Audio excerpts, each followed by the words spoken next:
Aujourd'hui, nous sommes réunis ici, dans cet hémicycle historique du Palais du Peuple. Une occasion historique, une étape cruciale d'un parcours historique et exaltant, tissé de patriotisme, de conscience et d'abnégation. Cette date du 29 juillet 2024 s'inscrit dans l'histoire de notre pays comme une autre page noble, digne d'intérêt et de sens. En effet, après 30 longs mois d'attente et de patience, le peuple résilient de Guinée va enfin découvrir la mouture de sa nouvelle constitution à travers un avant-projet.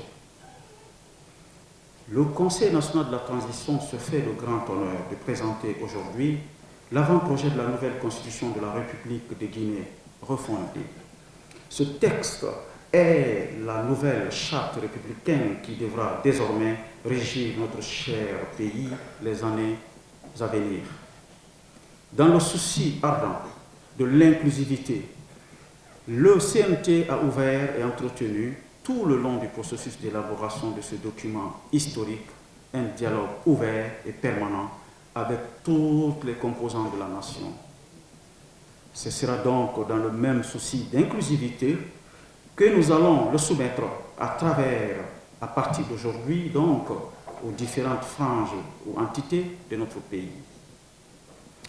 Pour un débat citoyen, l'objectif final de cet exercice étant de parvenir à une proposition de constitution qui requiert le consensus national avant son approbation par le peuple souverain de Guinée.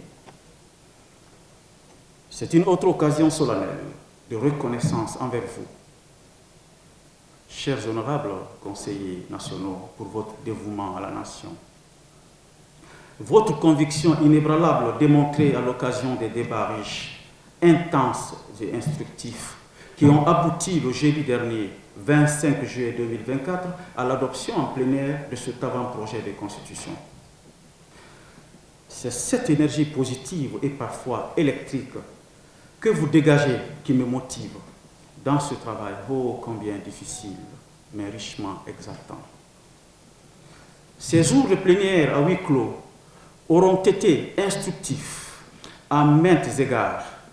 Elles ont conclu à une large approbation d'un avant-projet de texte constitutionnel qui, soit dit en passant, n'est pas unanime, mais il reflète notre volonté commune de mériter la confiance du peuple de Guinée, à travers le président de la République, le général des corps d'armée, Mamadi Doumbouya, mais aussi de nos mandats.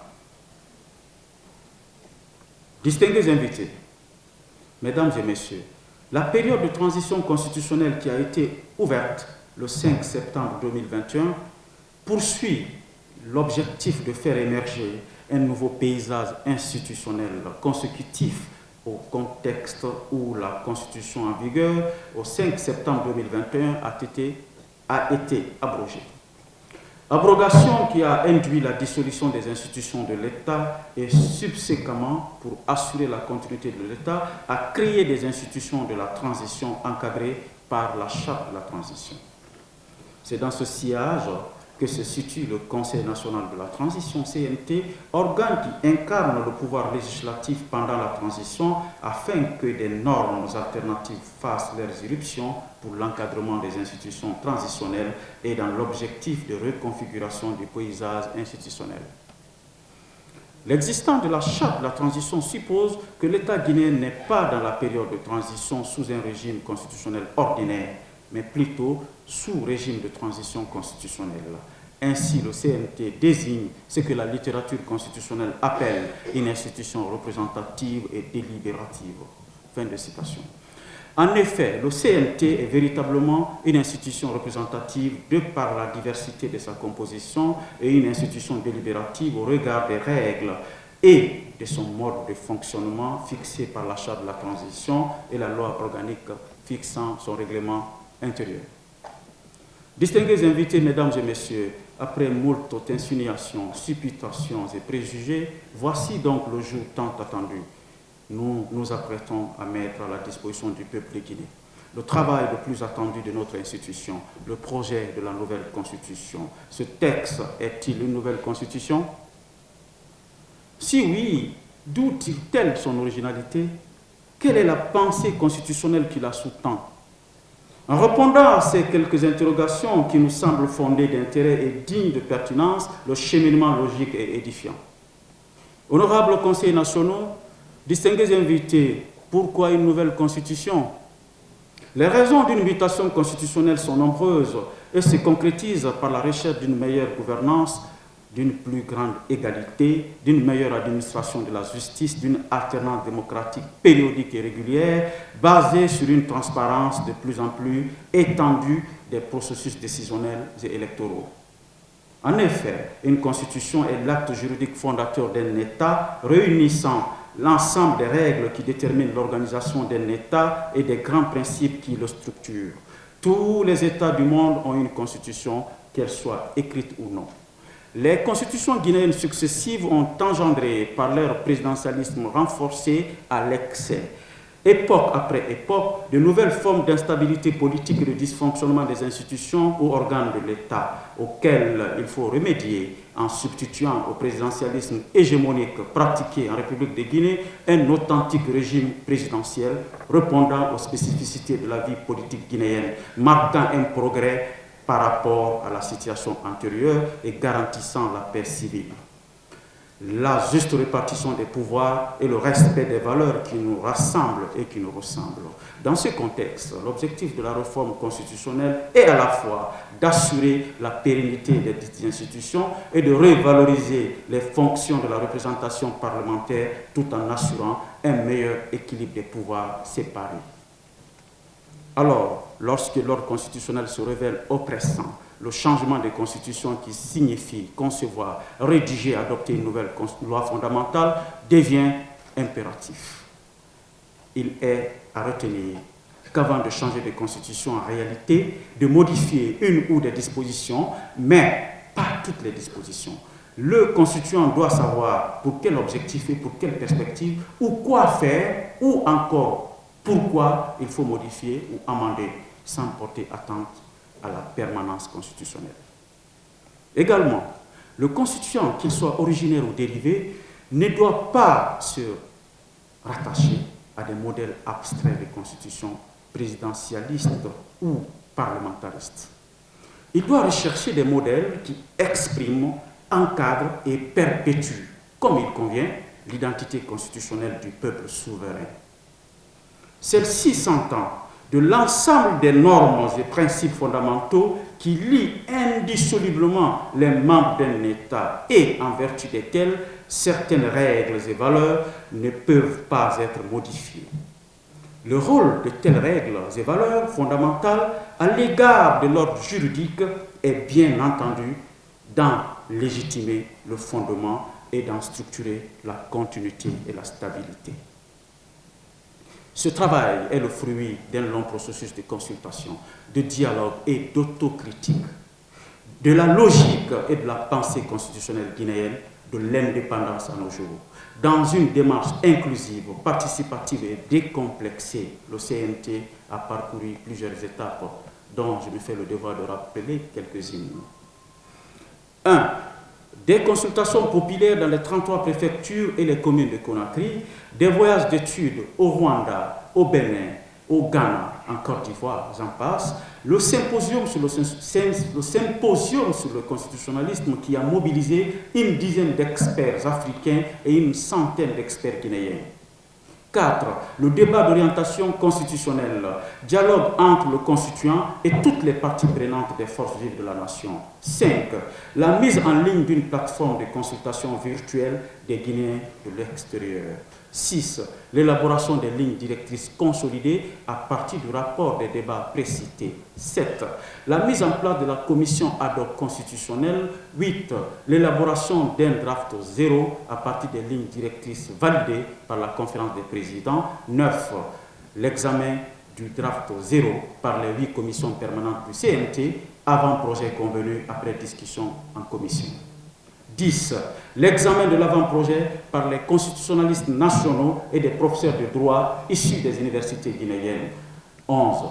L'examen et discussion, voire l'adoption de l'avant-projet en plénière le 26 juillet dernier.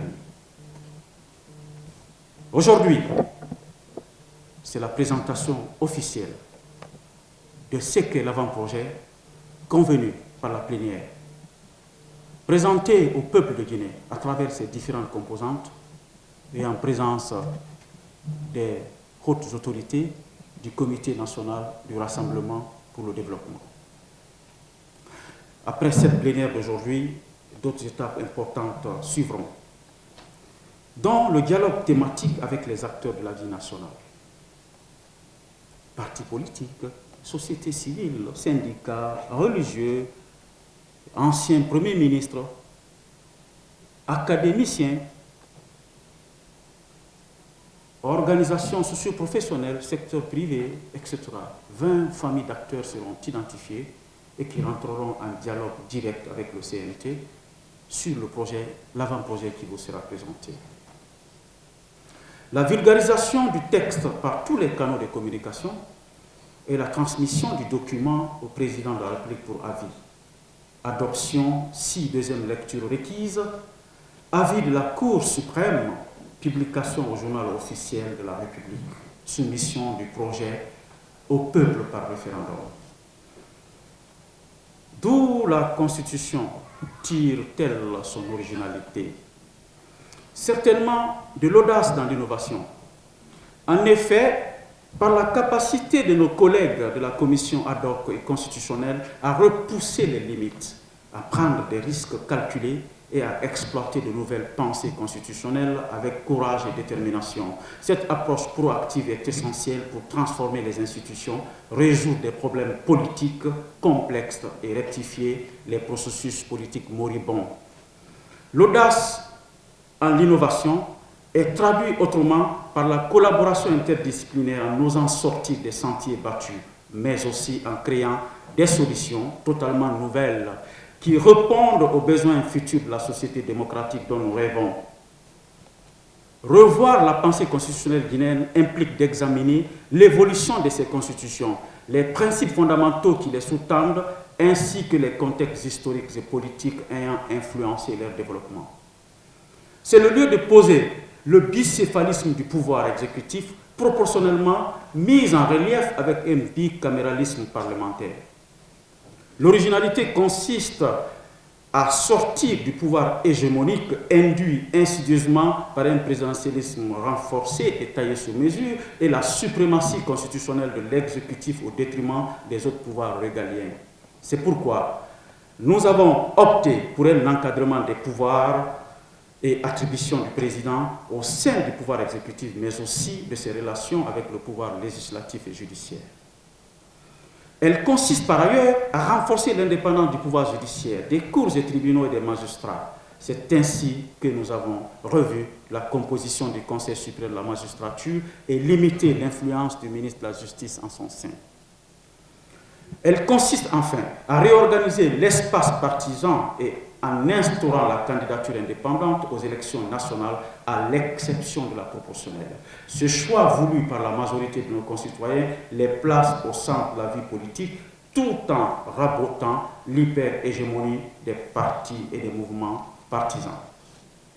Distingués invités, mesdames et messieurs, vous convenez avec moi qu'il est de la substance même de la démocratie représentative que les opinions, même les plus distantes, s'affrontent, qu'elles s'exercent par le suffrage transparent et par un mécanisme intègre pour orienter l'action publique, la législation et la réglementation. La science, la doctrine et les bonnes pratiques constitutionnelles, à travers les époques et les circonstances, commandent que les pouvoirs publics souverains, exécutifs, législatifs et judiciaires soient distinctement équilibrés et fortement robustes pour pouvoir supporter l'État et résister au séisme des contradictions et revendications. Ceci pour que, par-dessus les contingences politiques pures, socio-identitaire et économique, un arbitrage équitable fasse valoir dans la continuité la préservation des intérêts nationaux les plus pertinents par le moyen d'arrangements institutionnels encadrés par la loi. La Guinée, notre patrimoine commun, est intemporel au fil des époques et des péripéties politiques, a fini par normaliser un autre pouvoir, certes pas souverain, mais légitime, les légitimités traditionnelles. Que ferons-nous d'elles dans le contexte actuel?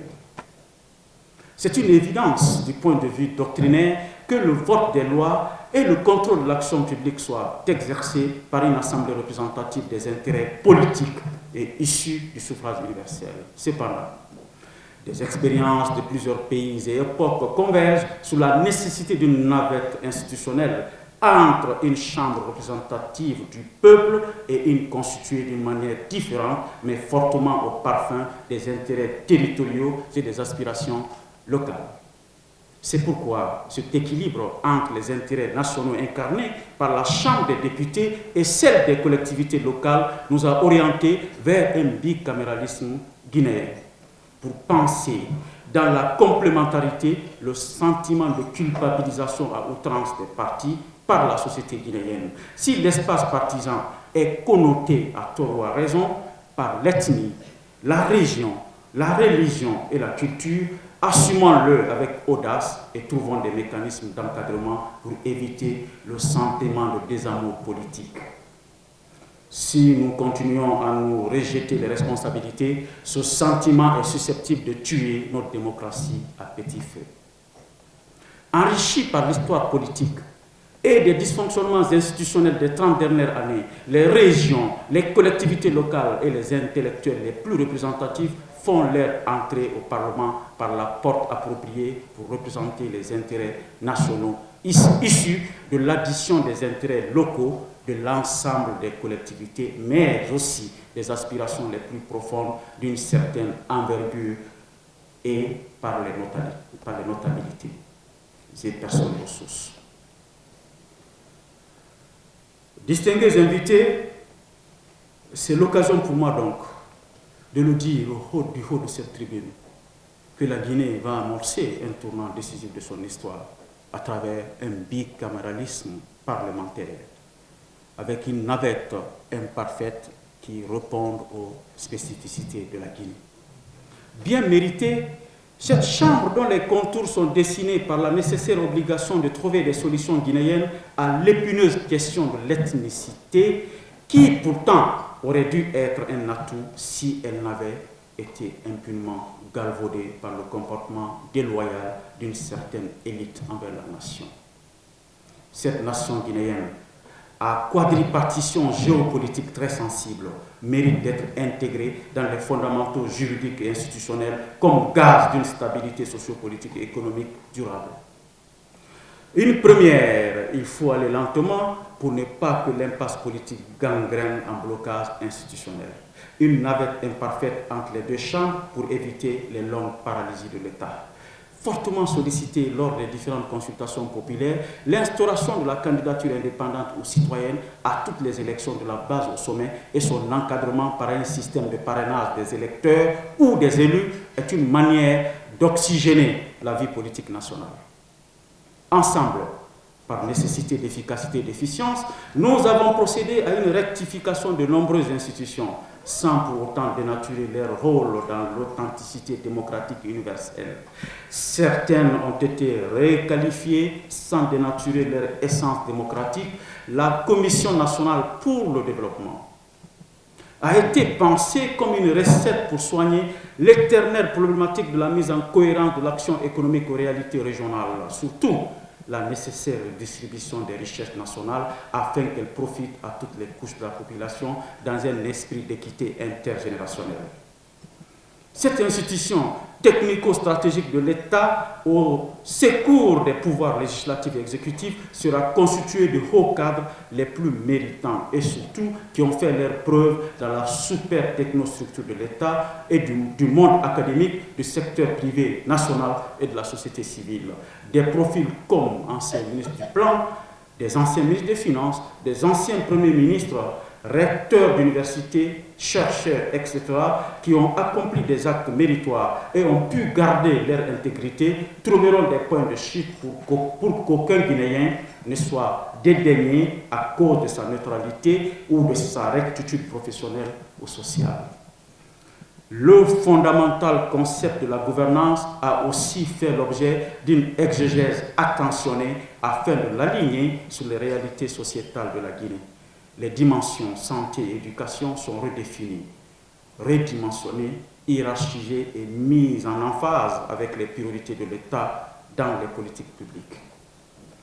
Le repositionnement de l'éducation civique comme la colonne vertébrale de la démocratie est vectrice de développement durable. La prescription de l'impériosité de la mise en synchronisation des principes démocratiques universels avec nos valeurs culturelles authentiques guinéennes. Pour le faire, la Commission nationale de l'éducation civique et des droits de l'homme a été conçue pour contribuer à cette finalité. Le principe de séparation des pouvoirs fondamentalement pris en compte a été nuancé par des mécanismes solides de collaboration entre les pouvoirs, avis du Sénat requis pour toutes les nominations aux hautes fonctions de l'État, prescription du dialogue institutionnel annuel, discours sur l'état de la nation et conférences des institutions et des élus locaux qui mettra en face à face le président de la République avec les membres des institutions constitutionnelles et les maires sur l'étendue du territoire national. Les anciens présidents et leurs conjoints, les anciens premiers ministres et d'autres hauts responsables qui ont servi la nation à différents niveaux et qui, par humilité, ont décidé d'adopter la posture exemplaire de neutralité politique bénéficieront, dans les contours dessinés par la loi, davantage. Honorables conseillers nationaux, chers invités, certes, notre peuple est d'une résilience inégalable, puisque les longues et difficiles épreuves que son élite lui a fait subir toutes ces années passées ont sans doute mis en cause les institutions. Les institutions bien taillées et embellies par des textes juridiques bien attirants et étincelants. Nombreuses d'entre elles, dès leur naissance, portent des malformations congénitales qui empêchent leur bon fonctionnement. Si elles naissent indemnes, et toutes les malformations, elles sont attaquées dans leur structure par les virus de la haine ethnique ou fracassées du fait de terribles atteintes de leur intégrité ou morale, du fait des déchirures infligées à notre société par ses dirigeants successifs. L'espace partisan est la substance de la vie démocratique, mais le citoyen est la sève nourricière. Aussi difficile soit-elle, la restauration de la confiance, voudrais-je dire, perdue est le chemin de sauvetage de notre démocratie. Elle passe par la clarification, la compréhension, l'appropriation des droits, devoirs et les obligations que ceci implique. Un débat riche et fécond a sans doute permis une profonde prise en compte des droits des personnes handicapées, surtout leur protection, leur promotion et l'accès garanti aux installations publiques. Quelle est la pensée constitutionnelle donc? Inspiré par cette vision philosophique du président de la République, le général des corps de l'armée, Mamadi Doumbouya, dès les premières heures de la prise du pouvoir par l'armée, je cite: « Nous allons ensemble écrire une constitution qui nous ressemble et nous rassemble. » Fin de citation. La nouvelle constitution dont l'avant-projet est articulé dans le rapport de présentation soumis aux composants de la vie nationale, conformément à la vision du chef de l'État, vise à restructurer la manière dont le pouvoir est conquis, transmis et exercé en Guinée. Tout en conservant les valeurs absolues d'une démocratie multipartite, elle vise à garantir le fait que le pouvoir ne soit plus uniquement l'apanage des seuls politiciens, mais qu'il émane directement du citoyen. Cela implique une participation accrue des citoyens dans les décisions politiques, renforçant ainsi la démocratie directe. Une constitution est un esprit incrusté dans une lettre qui doit, en tout lieu et en toutes circonstances, être une réponse aux aspirations et préoccupations des citoyens des différents compartiments de la société. Son essence est la réponse aux préoccupations du peuple. Une constitution doit refléter et répondre aux préoccupations du peuple. Elles doivent être élaborées en tenant compte de l'histoire du pays, des réalités actuelles et des aspirations futures. Cela signifie qu'elle doit être un document vivant, évolutif et adaptable aux besoins du changement de la société. Mais pas à n'importe quel prix, pas à n'importe quelle condition. Une constitution, c'est aussi un équilibre entre liberté et autorité.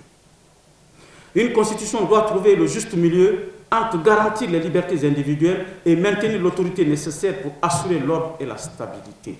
Cet équilibre est essentiel pour éviter les abus de pouvoir tout en permettant une gouvernance efficace. Les libertés civiles doivent être protégées tout en garantissant que l'autorité politique puisse agir de manière décisive, juste et équitable. Du point de vue structurel, une constitution est aussi et surtout des institutions et une culture de gouvernance. Elle doit établir des institutions solides et des pratiques de gouvernance qui incarnent son esprit. Les institutions doivent être conçues pour fonctionner de manière rationnelle et efficace. Cela inclut la mise en place de mécanismes de contrôle et de responsabilité pour assurer la transparence et l'efficacité du gouvernement. Des pouvoirs régaliens tels que la défense, la justice et la sécurité doivent être exercés de manière rationnelle, efficace et stable.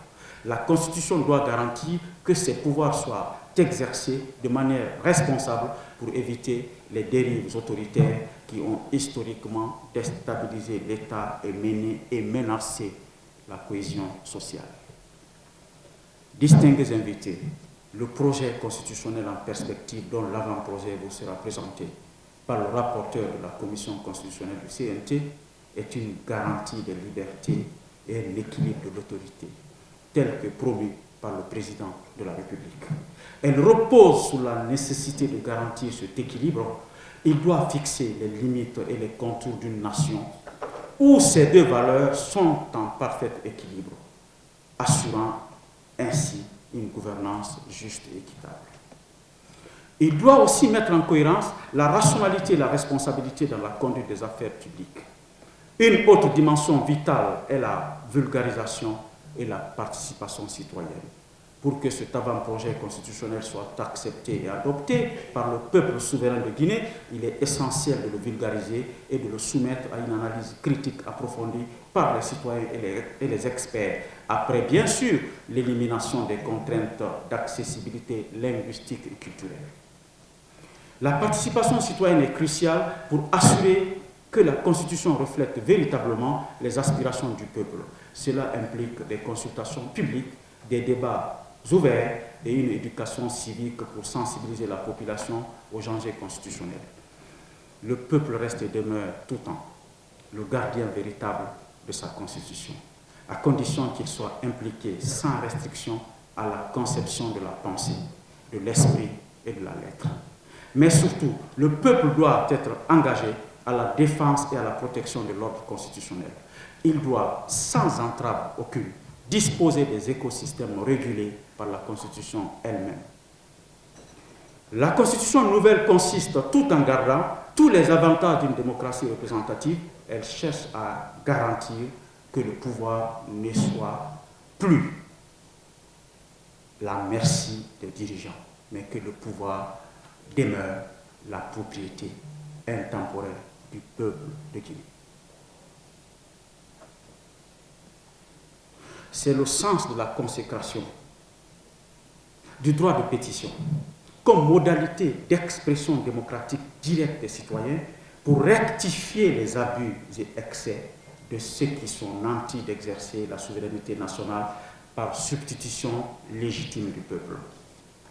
Conscience et fait oblige de m'acquitter d'un autre devoir, celui de remercier les membres de la commission ad hoc, la conférence des présidents, les honorables conseillers nationaux, les experts constitutionnalistes et anciens ministres et présidents d'institutions qui ont contribué à la consolidation des arguments doctrinaires de son esprit et la qualité lésistique de sa lettre. Cette année, la journée du jeudi 25 juillet dernier, les images de ces instants resteront gravées dans mes souvenirs, car la finesse des interrogations, la vigueur des contributions et l'environnement particulièrement électrique de la plénière sont et resteront gravés en lettres d'or dans les annales de l'histoire de notre pays. Malgré les contradictions, oppositions et controverses, chers collègues, vous avez su garder l'intérêt national avec une constance digne d'être citée. Les religieux des désobédiences dominantes au sein de notre Parlement, vos prières et conseils ont été d'un apport inestimable. Le président de la République, chef de l'État, en tant qu'homme de foi, infini honneur est mien de conduire cette institution vitale de la transition sous votre guidance éclairée. Une relation empreinte de patriotisme et de respect indéfectible de notre peuple. Éclairé par Dieu, sans ingérence et sans interférence, vous avez tenu jusqu'au bout à l'indépendance, l'impartialité et l'autonomie du CNT dans la conduite de sa mission conformément à la charte de la transition. Puisse Allah, le miséricordieux, répandre sa grâce sur le peuple de Guinée, inspirer ses dirigeants et apaiser les esprits de ses populations dans la diversité pour que la Guinée gagne. Amen.